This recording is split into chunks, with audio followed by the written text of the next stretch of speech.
Gold, trusted gold buyers. మీరు తాకట్టు పెట్టిన బంగారాన్ని విడిపించి ఈ రోజు ఉన్న మార్కెట్ ధరకు కొనబడను.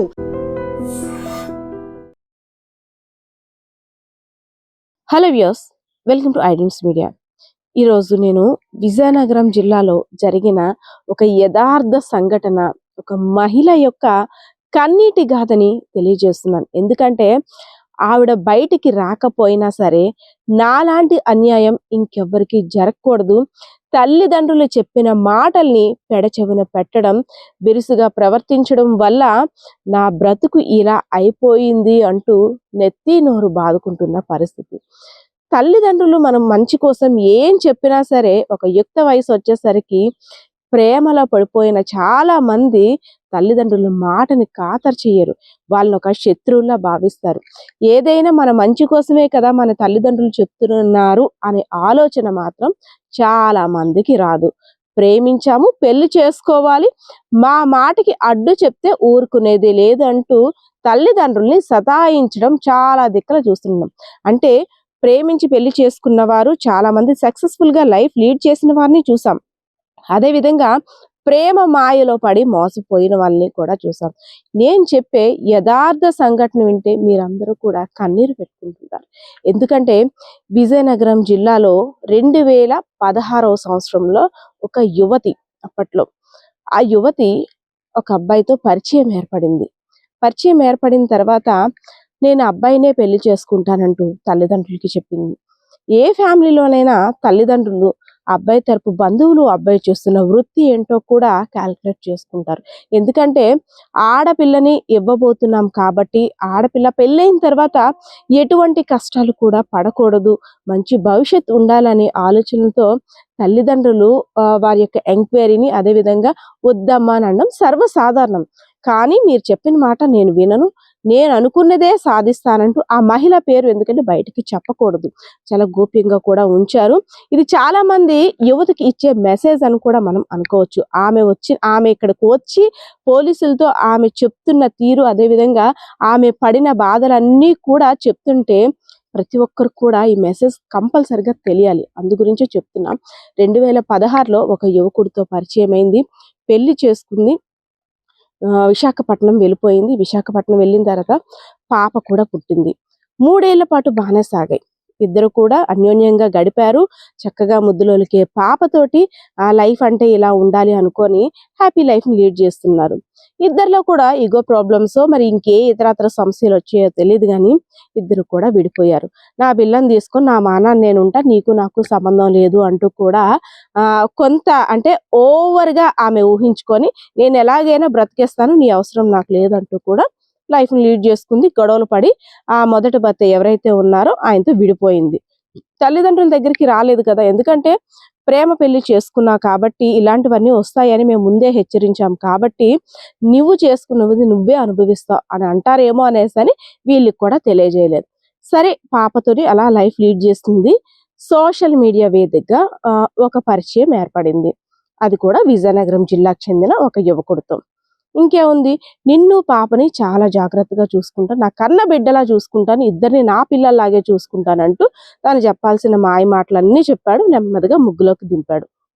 సో ఎలాగా మొదటి భర్తతోటి మనస్పర్ధలు వచ్చాయి కాబట్టి ఇప్పుడు కూడా నా పిల్ల పెద్దదవుతుంది, నాకు ఒక తోడు ఉండాలి కాబట్టి సరే అనేసి ఆ యువకుడితో జీవనం కొనసాగించింది. కొన్నాళ్ళు బాగానే చూశాడు. తర్వాత నుండి ఆమెని ఎంత కిరాతకంగా వ్యవహరించాడో తెలుసా అవతల వ్యక్తి. నమ్మించి మోసం చేశాడు. ఇంకా అంతకన్నానేమో పడుపు వృత్తిలోకి దించేశాడు. నీ శరీరాన్ని అమ్ముకొని వచ్చిన డబ్బుతోనే నేను ఎంజాయ్ చేస్తాను, నేను ఎటువంటి పనికి కూడా వెళ్ళలేను, నేను నిన్ను పోషించలేను, నేను చెప్పిన పని చేస్తావా చేస్తావా అంటూ కూడా ఆ యువతిని వేధించాడు.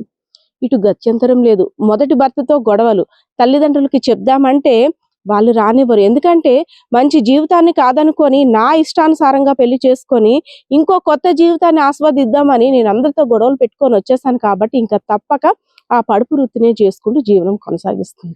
రాను రాను ఎన్నాళ్ళు చేయగలదు, నా ఒంట్లో ఆరోగ్యం సహకరించటం లేదు, నా బాడీ చాలా పెయిన్ గా ఉంటుంది, తట్టుకోలేకపోతున్నాను, నేను ఈ వృత్తిని కొనసాగించలేను, నాకు కూడా ఆడపిల్ల ఉంది, దాన్ని కూడా రేపు పొద్దున వేరే ఉద్దేశంతో చూసే అవకాశం ఉంది. ఇదంతా మానేద్దాం, ఒక చిన్న వ్యాపారం పెట్టుకుందాం, ఆ వ్యాపారంలో వచ్చిన దాంతోటే ఇద్దరం కూడా పంచుకుందాం, మంచి లైఫ్ చేసుకుందామని. కానీ ససేమిరా అంటూ ఆ యువకుడు ఒప్పుకోలేదు. ఇంకా భరించి భరించి భరించి ఇంకా నా గతే నా బిడ్డకు కూడా పడుతుందేమో అని భయంతో ఇంకేం చెయ్యాలో పాలుపోక తల్లిదండ్రుల వద్ద ఉన్న ఒక అక్కకి, అంటే తన సొంత బంధువుకి ఫోన్ చేసింది.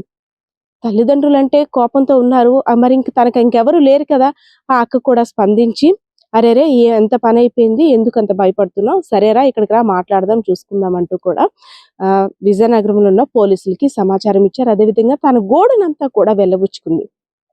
పోలీసులు అంతా విన్న తర్వాత, అయ్యో అమాయకురాలా, ఎంతలా చేసావమ్మా, ఒకరి వల్ల పడి నువ్వు పడుపు వృత్తికి ఇలా చేసుకున్నావు, నీకు వెనక అట్లా ఆడపిల్ల కూడా ఉంది, సరే ఏదైతే ఈ కేసు అయితే మాత్రం విశాఖపట్నం జిల్లాకి సంబంధించిందంటూ కూడా సర్ది చెప్పారు. అంటే అక్కడికి బదిలీ చేస్తున్నట్టు, నువ్వు అక్కడే సంప్రదించాలి, ఈ కేసుకు సంబంధించింది ఏదైనా సరే వాళ్ళ దగ్గరే నువ్వు చూసుకోవాలి అనేసి. అటు ప్రేమించి పెళ్లి చేసుకున్నాడు, మోసం చేశాడు. రెండోసారి దరిచేరిన వాడు కూడా అసహ్యంగా పడుపు వృత్తిలోకి దించి తన జల్సాల కోసం కష్టపడి తెచ్చిన డబ్బుల్ని వాడుకున్నాడు. సో ఇదంతా విన్న తర్వాత చాలా మంది అంటుంటారు, అంటే వయసులో అదుపు లేని కోరికలు అంటుంటాం కదా, మన తల్లిదండ్రులు చెప్పే మాటలు మనకి అంతగా రుచించవు. ఎందుకంటే అది ఒక టీనేజ్ లో ఉండే మొత్తం ఏంటో తెలియదు, కానీ మనం అనుకున్నదే కరెక్ట్, మనం చేస్తుందే కరెక్ట్ అనే ఒక భ్రమలో ఉంటాం. సో అలాంటి వారందరికి కూడా ఒక లెసన్ అని మాత్రం ఈ అమ్మాయి చెప్పడానికి పోలీసుల దగ్గరకు వచ్చి ప్రాధాయపడింది. సో ఏదైతే నేను దీన్ని బట్టి మీకు ఏం అర్థమవుతుంది అంటే, ఇద్దరి చేతిలో మోసపోయింది, ఇద్దరు పురుషుల చేతిలో మోసపోయి ఎటుకు చెందని మహిళగా మిగిలిపోయింది. సో తన పడుపు వృత్తి కారణంగా బయట సమాజంలో తలెత్తుకోలేకపోతున్నాను, నా ఆడపిల్లకి రేపొద్దున పెళ్లి చెయ్యాలన్నా సరే ఎవరు రాని పరిస్థితి, నేను చేసిన వృత్తిని చూసి నా పిల్ల భవిష్యత్తును కూడా క్యాల్కులేట్ చేస్తారు, తన క్యారెక్టర్ని కూడా డిసైడ్ చేస్తారు. అనవసరంగా ఆ రోజు ఒక తప్పటి అడుగు వేయకుండా ఉన్నట్లయితే ఈ రోజు నా తల్లిదండ్రులు చూసిన సంబంధంతో హ్యాపీగా ఒక మంచి కుటుంబంలో ఉండేదాన్ని అంటూ కూడా ఆ అమ్మాయి పోలీసుల ముందు కంటతడి పెట్టుకుంటున్న తీరు అక్కడ ఉన్న పోలీసు అధికారులందరినీ కూడా కంటతడి పెట్టేలా చేసింది. సో వ్యూస్, ఈ మాట విన్న తర్వాత, ఆమె చెప్పిన తన బాధని వెళ్ళబుచ్చుకున్న తర్వాత మీ అందరికీ ఏమనిపిస్తుంది కామెంట్ సెక్షన్ లో కామెంట్ చేయండి. కెమెరా బాలకిషోర్తో పద్మ, ఐడ్రీమ్స్ మీడియా, విజయనగరం. నిజంగా ప్రస్తుతం ఉన్నటువంటి సమాజం దేనికి ప్రయారిటీ ఇస్తుంది? ఆర్థిక సంబంధాల చుట్టూ మాత్రమే తిరుగుతోంది. మళ్ళీ ఎన్నికలంగానే చాలా విరక్తి కలుగుతున్నాం. మంచి అనిపిస్తుంది కదా, లేడీస్ కూడా ఛాలెంజింగ్ జాబ్స్ చేసినప్పుడు చాలా బాగుంటది. ట్రాఫిక్ అసిస్టెంట్స్ గా నియమించిన ట్రాన్స్జెండర్స్ అందరితో సాల్యూట్ చేయించుకుంటున్నారు. ఫుడ్ డెలివరీ ఇవ్వటానికి వెళ్ళినటువంటి డెలివరీ బాయ్ అనిల్ పై కళ్ళ ముందు